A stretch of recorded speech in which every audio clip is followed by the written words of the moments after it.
What's going on, everybody? Welcome to another Slate preview show here on Twitch and YouTube. If you're watching on YouTube, please hit that subscribe and like button. It does help us out a ton. If you're watching on Twitch, please do hit that follow button. That helps us out a lot. All right, so this is the last one of these dual previews. I was gonna do separate ones. Yesterday, I got caught working on a new project that you guys will honestly see in the next few days. So that'd be fun. Really excited for it post Super Bowl. I think you guys will enjoy it as well. So let's cover the 6 games. And then, actually, I'm going to talk about the NBA All-Star game first. So if you haven't seen the new rules, I will post them in the YouTube chat, and I've posted them already in the Twitch chat.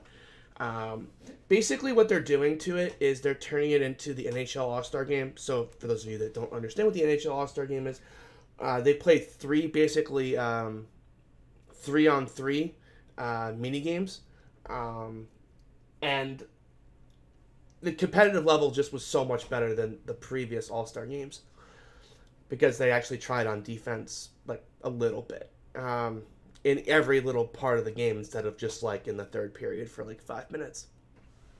So the NBA is just trying to mimic that. That's their plan. They're trying to do the same thing. I'm not sure what this Kobe 24-point thing at the end is, but whatever. Fine. I would have just played it out, but I mean, the fourth quarter is probably going to take like 5 seconds, but again, whatever they want to do is totally fine. I think it'll be fun. I think it's a good change. The dunk contest, too. Got some good dunkers in there, too. Dwight, Aaron Gordon. Why can't I think of the guy on Miami? Derek Jones Jr. So it's going to be a show. So that'll be fun as well. All right. Let's go ahead and talk about the slate now. This is an interesting 6-gamer. There's not a ton of top-end value. I was just looking inside a Fantasy Cruncher, and basically our top value is Marquise Chris, which I guess makes sense. Post Cauley Stein, he's been starting, which he's got a 2-way, so like, but whatever. He's gonna start and play. So like outside of that though, like, not a whole lot of top end value that just is readily obvious. I was plugging. You guys can't see, but I've been working on the model today, and I've got a few plays that are popping, but it's definitely going to be another one of those days where the couple value plays we got are going to be super popular. Mike Conley, those type of guys. So there's a question in the chat. I'm not going to answer that. It's not really my business to answer it. It is what it is. So let's talk about the first game. It's Toronto at Cleveland. The injury news in this game is that Marc Gasol is out, Patrick McCaw is probable, and Rondae Hollis-Jefferson is out with an ankle. So with Gasol out, I think the big winner obviously is Serge Ibaka, but DraftKings came in prepared again, as they've been doing for a while now. They've been pressing up these guys before the first game. So Serge Ibaka 7,100, you're paying the full freight for him. So I'm kind of looking towards secondary beneficiaries here. And I think the biggest one for me is OG Anunoby. He's 5K, which is kind of annoying, but he's been playing decent minutes and starting, but I think he'll close in this spot. I think they can easily play Lowry, Van Fleet, OG, Ibaka, and Siakam to close, or they could even decide against Cleveland to play Pascal at the 5 and close with OG at the 4. I think those are options as well for them. So,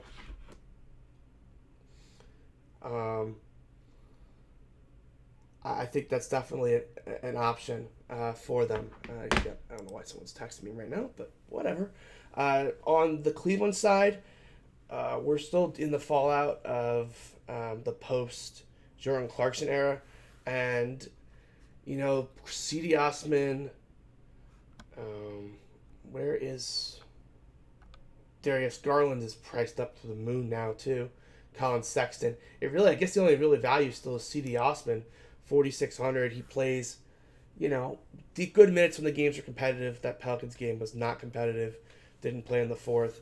But he plays 30 to 32 minutes. He's not a high usage guy, but does enough to kind of pay off this mid 4K price tag. Toronto, not the world's best matchup, but given the lack of value, C.D. Osman is definitely a guy that I'm giving strong consideration to.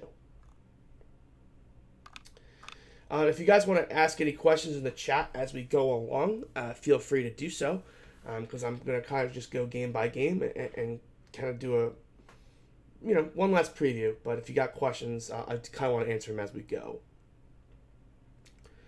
All right, seeing none, let's move on to Charlotte and Washington. The news here, Roy Hachimura is still out. Jordan McRae still out. Garrison Matthews still out. Bradley Beal, 9,400. I like this spot for Bradley Beal, but on DraftKings, where I'm not so obligated to play like two shooting guards and where everyone has single position eligibility over on FanDuel, this is a lot grosser. So for me, this is definitely a situation where I'm a big fan of Beal, but I just don't know where the value is going to be to open him up. I want to play him, but the value is going to have to open up somewhere to really get there. Thomas Bryant is going to be one of the higher owned players on the slate today. I kind of can't help if we're wondering if we're chasing a big game there against Milwaukee, which was a pretty good matchup here. Charlotte, you can play Bryant and Mahinmi together against Charlotte, but is he really going to close over Bertans? I don't see that. Is he going to close over Mahinmi? Maybe, but I don't think this is a given. And so for 5,200, I'm probably going to have lower minutes than Thomas Bryant than most. I think actually Fantasy Cruncher's number of 27 is a pretty fair median point. I just don't think he's going to hit 27 very often. I think he either hits 30 to 33 or like 20 to 24. I'd be really surprised if he ended up like in the middle. So that's a decision you're going to have to make whether you want to play Thomas Bryant. Isaiah Thomas will be popular just because he's free and he starts. I will pass on that. He has no closing upside. And really, to anyone on my teams, you have to have the ability to close. I think if you look at my rosters, you'll see every player has like closing equity in them. So guys that just never close are just never going to make my teams. And I honestly don't think they should make yours either. PJ Washington at 5,400 I think is pretty interesting. He's kind of a hit or miss guy, but he hasn't hit a shot in a while, so the price is down. So we're kind of getting a little bit of a beneficiary there on that. I think this is a pretty nice spot against Washington for rebounding. Well, rebounding and also rebounding off of bad shooting performances. I promise you that was not an intentional pun.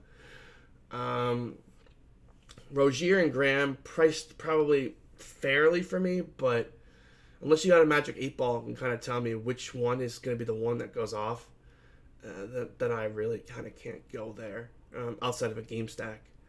Zeller is fine, but he's just not playing enough minutes. They've brought in Hernan Gomez back in the rotation, so it's all kind of a mess at this point.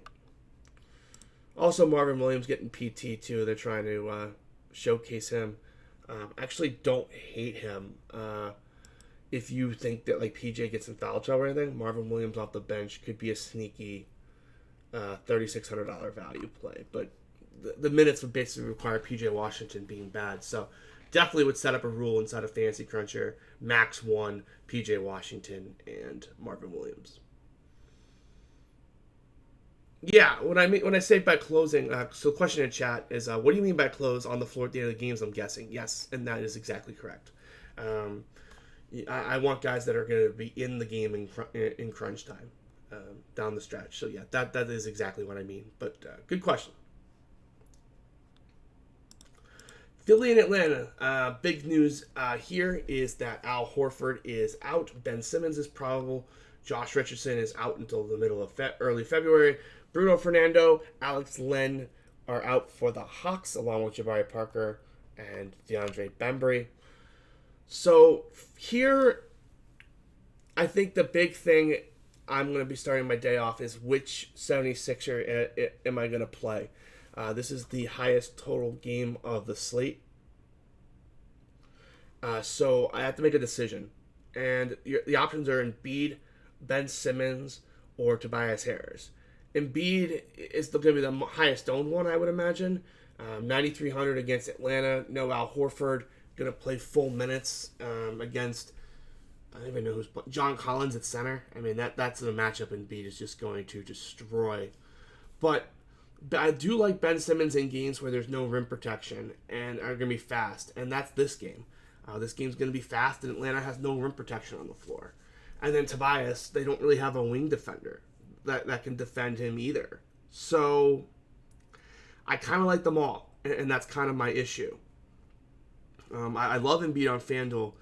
Thomas Bryant's even cheaper over there. I imagine he'll be the chalk. So the question in chat was Embiid on FanDuel while he's still 9K. And I think that's basically the same thing where you're on FanDuel and DraftKings. The pricing is pretty equivalent. For me on FanDuel, it's a little harder with Thomas Bryant being so cheap. And you can only play one. On DraftKings, where you can play both, not really a concern.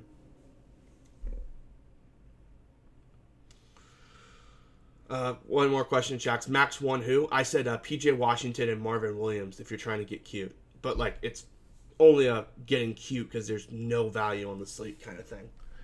Just would want to make you sure you didn't end up with them on the same team because there's only one closing spot for those two guys. With Josh Richardson out, Korkmaz will be pretty popular again. He's kind of a guy that's going to play 24 minutes unless he gets hot from 3. Thank you for the follows, Deed and Carl Anthony Forts. Really do appreciate that. What was I saying? Oh, Korkmaz is an option. Thibault is an option against this Atlanta team. I kind of like Thibault here. Atlanta turns the ball over a ton, so he's sneaky. So I can definitely see some of these Philly guys working out, but the question just really is going to be which one is it, and that becomes a much harder question. On Atlanta, Trae Young, this isn't the worst spot for him with Josh Richardson out. It's not a great spot, but it's certainly not terrible. I wonder what he's done against this team historically. Last year he did okay. This year, not one of his better performances in a slower loss early in the season. I guess Trae Young really wasn't kind of all the way to being kind of Trae Young at that point. That was the first week of the season. I don't hate him. Embiid's better. Ben Simmons is better. Tobias is better. So am I going to have money for 2 or 3 of these guys up there? I don't see that right now. Doesn't mean it's not going to happen, but I think it's possible. I'm sure the question in the chat, I haven't read it, is going to be, how many Sixers is too many? How many Sixers would you put in a lineup? Yeah, I figured that question was coming. It really depends on which ones you're doing. I really wouldn't play more than 2 of the studs, and then I probably wouldn't play a value guy with them. If you're playing one of the studs, I think you can definitely go to 2 of the value options. But again, I kind of am just going to, hopefully my projections when I finish them will kind of just let me know which one of the guys I should like the most.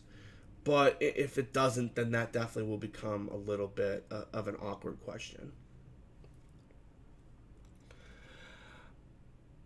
DeAndre Hunter, Cam Reddish, Kevin Huerter are all pretty dang good options here. Kevin Huerter will be the most popular of the bunch, but Hunter and Reddish have ceiling and can play well. So I don't hate either one of those guys. I really am trying to avoid the guy that Thibault guards, and that's what I'm a little concerned about with Kevin Huerter.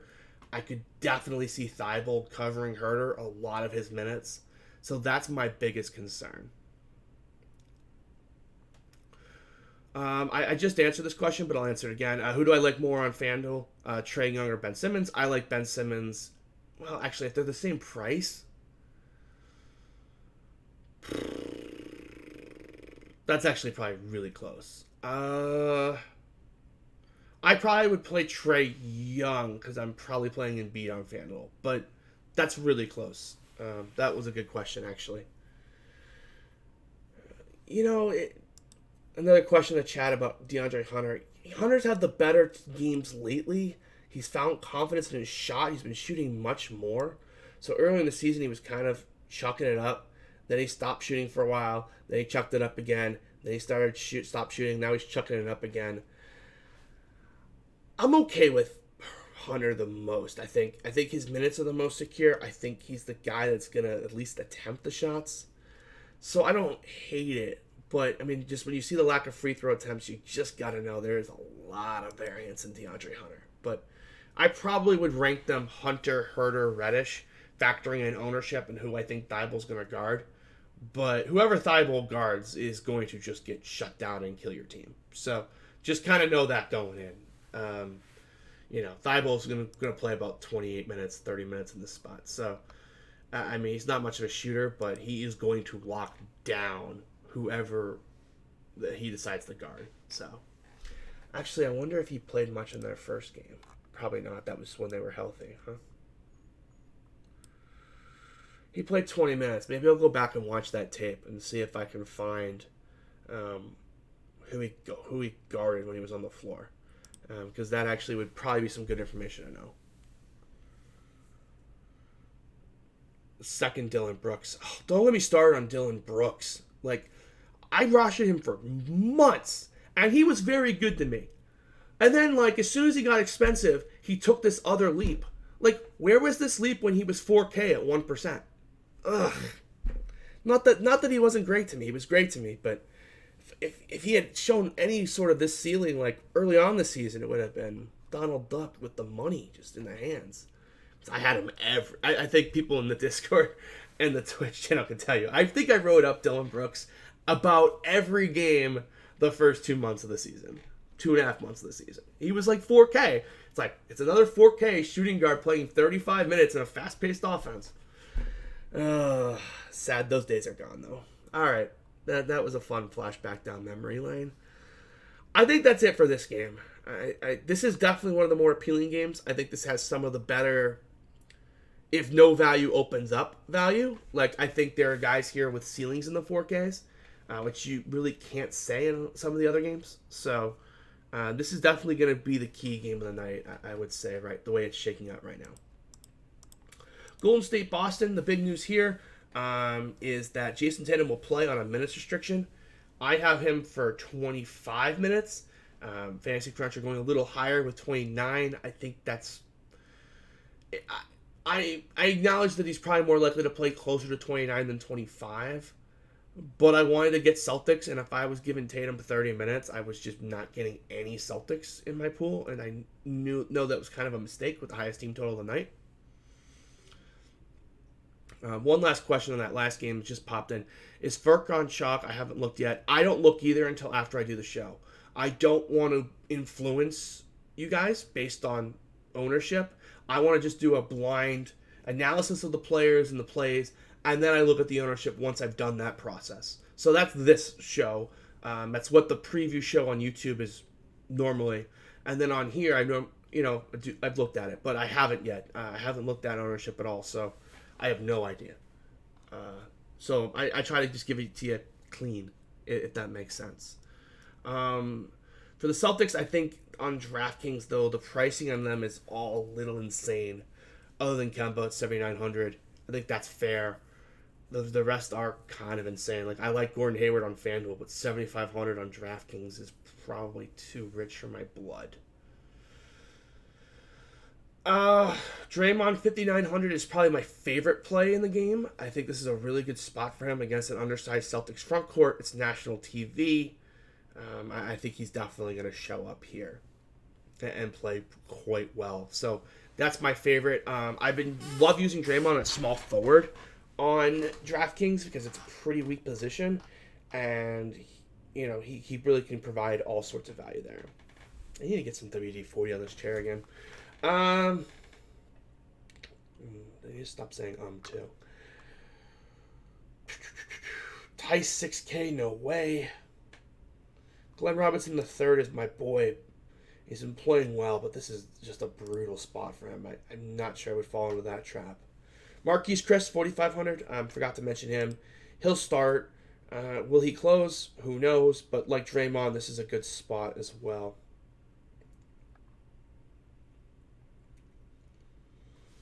It's a fair point. Kevon Looney is eventually going to return, but that's still a little ways out. But we're going to have to remember at some point that we're going to get burned on Chris. But I don't think this is going to be the spot. Oh, someone in my Twitch chat just said they're going to the game tonight. I'm kind of jealous. That kind of does look like a fun game to go to. Like the Celtics will probably win, but it'd be a fun game to just be at. So that's it for this game. Let's move on to Utah at Denver. Utah has a brutal back to back. Utah to Denver back to back. I gotta be honest, I thought this was one of the ones that the NBA banned. Oh, they banned it for teams traveling, road teams traveling. Not, haha. So the Utah to Denver back to back is one that you don't get if you're an opposing team.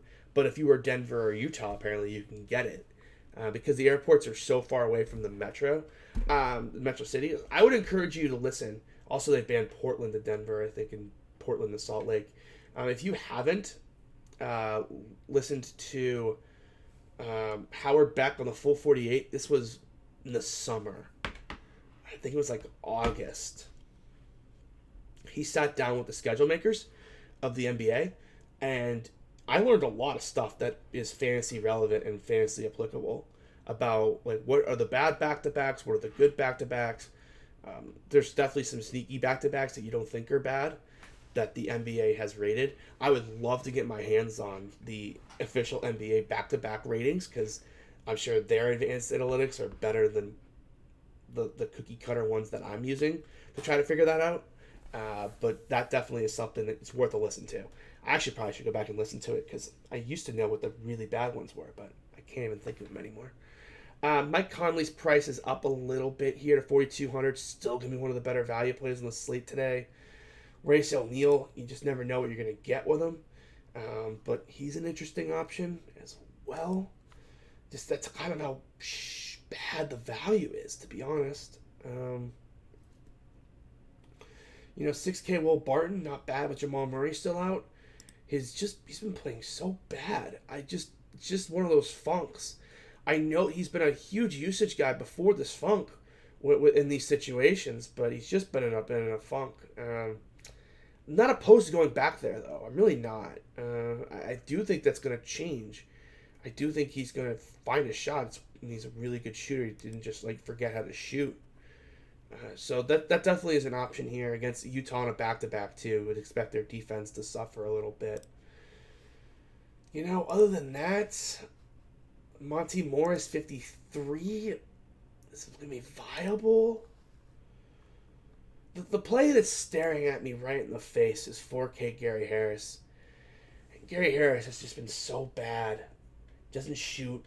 I just remember the old Gary Harris. I'm not sure that maybe some of you guys were playing DFS back then, but Gary Harris could shoot, and he just hasn't made anything in the last year. And I guess it probably should just stop, but he has those games where he puts up 34 fantasy points, and there just isn't a whole lot of that in the 4K range. Even Mike Conley on a minutes restriction and Royce O'Neal probably don't have that kind of upside. So it's there. He'll be low owned. But man, is it tough to just pull the trigger on him.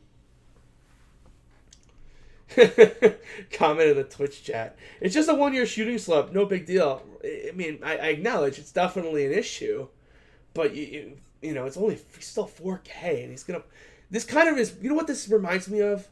It's not this, because the usage isn't quite as high, but it's kind of like a poor man's Dylan Brooks, before, he took another leap. Dylan Brooks, the guy we were playing earlier in the season, where shooting guard, playing big minutes, kind of scoring dependent, but will play, you just never know when he's going to get hot. That's kind of what Gary Harris is now, and he's in that price range, too. Kind of towards the bottom. I mean, it's kind of a trap, but if you know what you're walking into, then you're fine.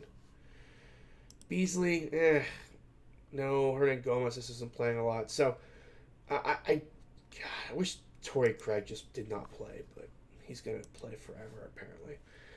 I just Gary Harris is the play that kind of stands out to me as the one that could, if it works, you're going to propel to the top of tournaments because you can go get some of these higher expensive guys that no one else is going to really have a way to get to.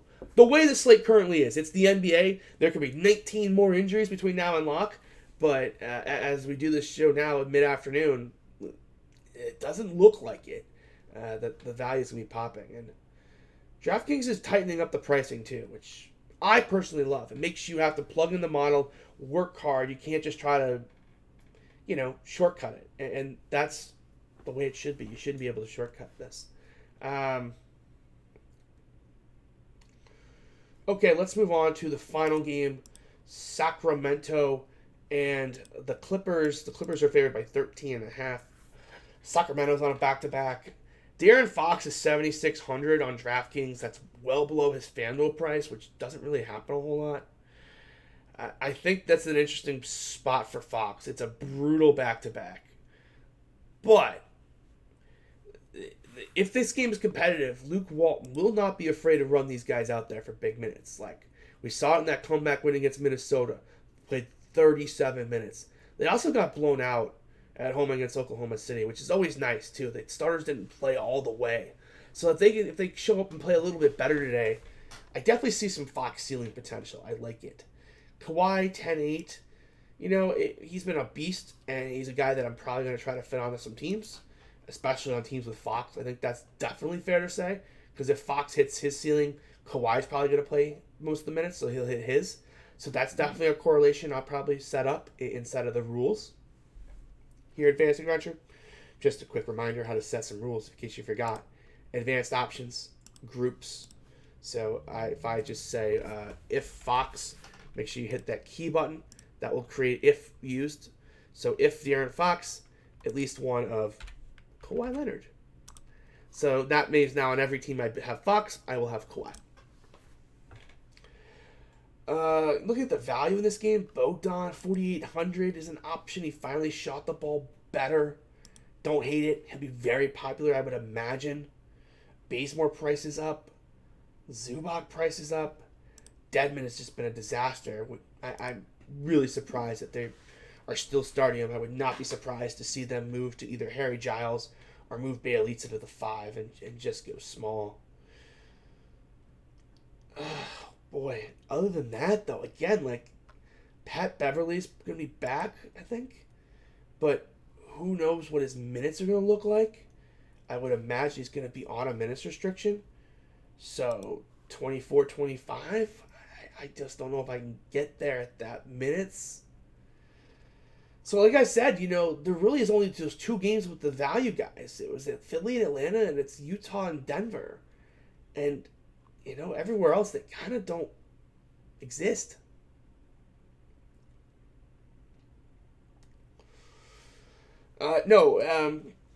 Question in chat about Pat Bev being out. No, Pat Bev is in. I just said a minutes restriction. Paul George is back. What? When did that come out? Well, that definitely kills my Kawhi interest. I must have missed it. Oh yeah, Paul George probable.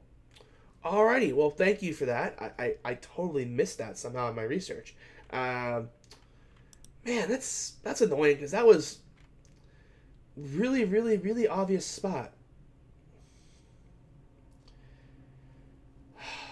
Man, that's annoying. Is he on a minutes limit? It's a hamstring. He's probably on a minutes limit, right?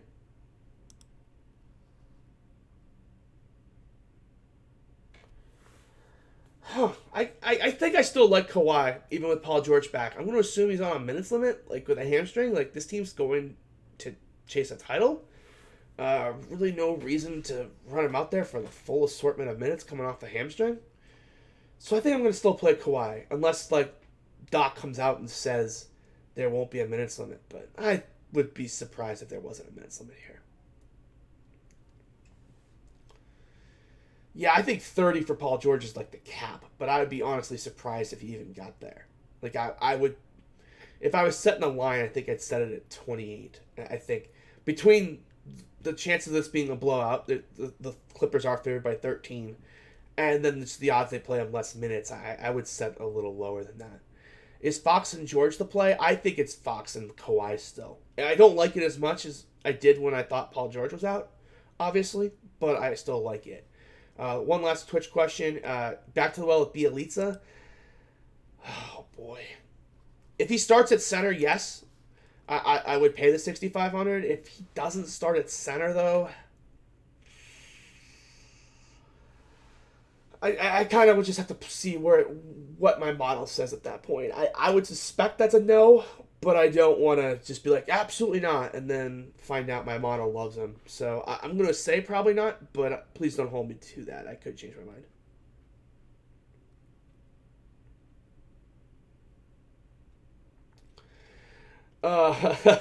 Another side tangent here. I haven't gotten to tune in since Zion's first game. I know you had a ton. How was that 3-minute stretch? That 3-minute stretch in that first game was fantastic. As a Zion owner, that was fun. Got off of a bunch though because some value opened up late, but it was still a very very good day. Okay, that's it. Let me just kind of recap then, kind of where I'm at with the studs. Kawhi, man, Kawhi would definitely be number one if Paul George was on like a 25-minute limit. Kawhi's probably the number one stud for me. Assuming that isn't the case, it becomes interesting. Embiid probably wins this battle, but Pascal, Trae Young. I even mentioned Jokic against Gobert. It is a great matchup for Jokic. I believe he's destroyed him in the past. Oh no, it's the complete opposite. He's gotten torched. Is Gobert the one that torches him? I could have sworn one of them torched the other. Guess not.